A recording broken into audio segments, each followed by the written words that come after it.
Tu poses la question concernant la veillée commémorative Gicaniro.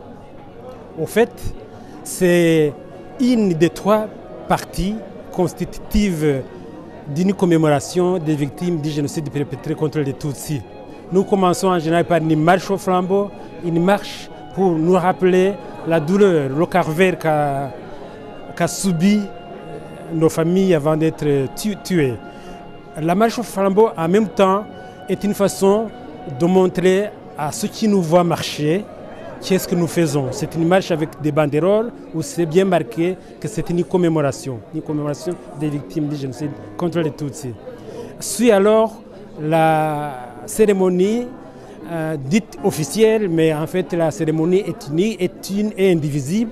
Mais cette deuxième partie, c'est la partie des discours, des messages de circonstances, des engagements pour la continuation des commémorations, pour la lutte contre le négationnisme, pour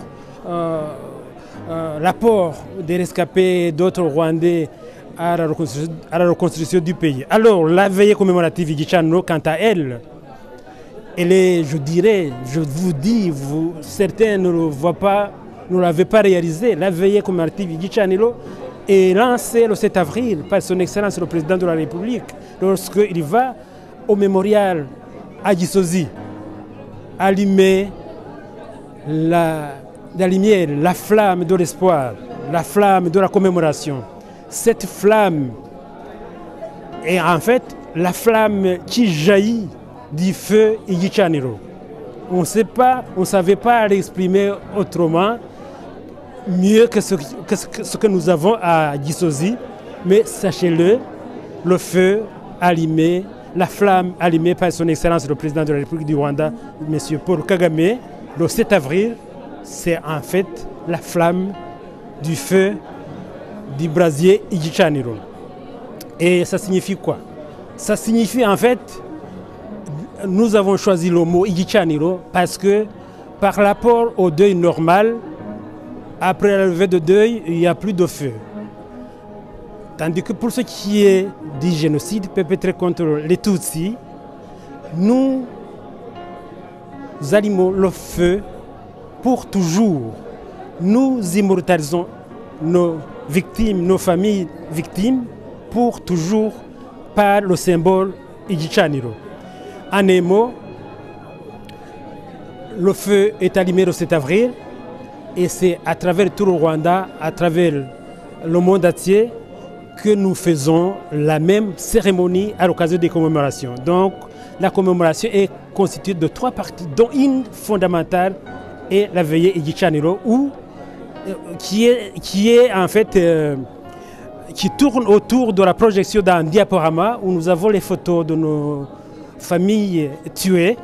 Et c'est une façon d'être avec eux, c'est une façon de jurer, c'est une façon de nous engager à les immortaliser. De génération en génération, pour toujours. Nous sommes au stade de la fondation de cet événement. Nous y sommes notamment pour initier, pour sensibiliser, et je le répète, initier nos enfants, nos jeunes, pour qu'ils puissent prendre le flambeau le moment venu. Nous sommes encore au stade de la constitution de cette fondation de l'immortalisation des victimes du génocide perpétré contre les Tutsis à travers cette cérémonie dite Gicaniro par le symbole que signifie le feu Gicaniro. Je ne saurais terminer ton interview sans parler de l'importance des commémorations, particulièrement dans la diaspora. Les commémorations, les monuments, les mémoriaux, les plaques commémoratives que nous avons en France, en Belgique, au Canada et ailleurs, en Hollande et partout. C'est un chantier en cours, mais qui va très bien.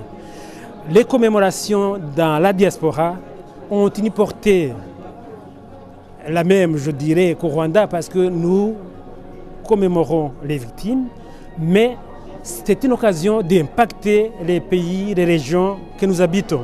À l'occasion des commémorations, les administrations, les communes, les citoyens en apprennent sur le Rwanda.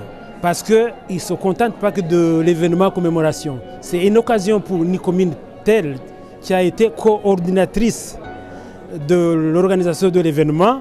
C'est une occasion d'or d'en apprendre sur le Rwanda, d'en savoir suffisamment sur le Rwanda.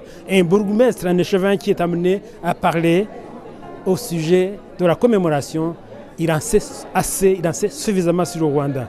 Il n'en sait pas que sur le génocide contre les Tutsis. Donc les commémorations, c'est des occasions principalement d'immortaliser nos familles, mais aussi des occasions de faire connaître la réalité du pays, un pays en pleine reconstruction. Donc, comme je le disais, on touche pratiquement toutes les institutions de ces pays, les parlements, les gouvernements locaux à travers les bourgmestres. Donc, les commémorations sont vraiment importantes dans le premier rôle de commémoration des victimes, mais aussi dans le rôle de la reconstruction du pays, parce que nos morts ne sont pas bons pour rien. Le sang des Tutsis versé, au final, devient une source pour la renaissance du pays.